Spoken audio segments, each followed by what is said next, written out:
Ukiota ndoto hizi 7, jua msimu wako wa dhahabu umeanza.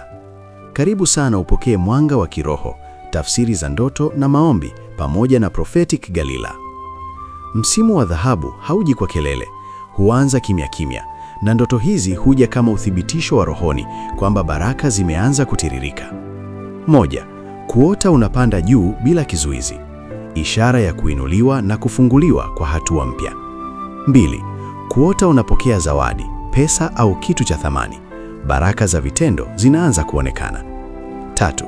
Kuota milango au njia zikifunguka zenyewe, ruhusa ya rohoni imetolewa, vizuizi vinaondolewa. 4.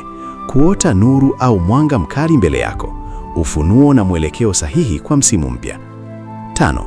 Kuota unasafiri salama au unaendesha gari vizuri, maendeleo yenye ulinzi na uthabiti. 6.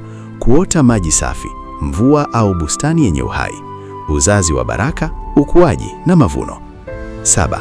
Kuota mavazi mapya au viatu vipya, maandalizi ya heshima na nafasi mpya. Maombi. Bwana Yesu, nashukuru kwa msimu wa dhahabu ulionifungulia. Niongoze kwa hekima, nifanye niwe mwaminifu na nione matunda ya baraka zako yakiongezeka. Amen. Unahitaji tafsiri ya ndoto au maombi? WhatsApp, namba kwenye bio.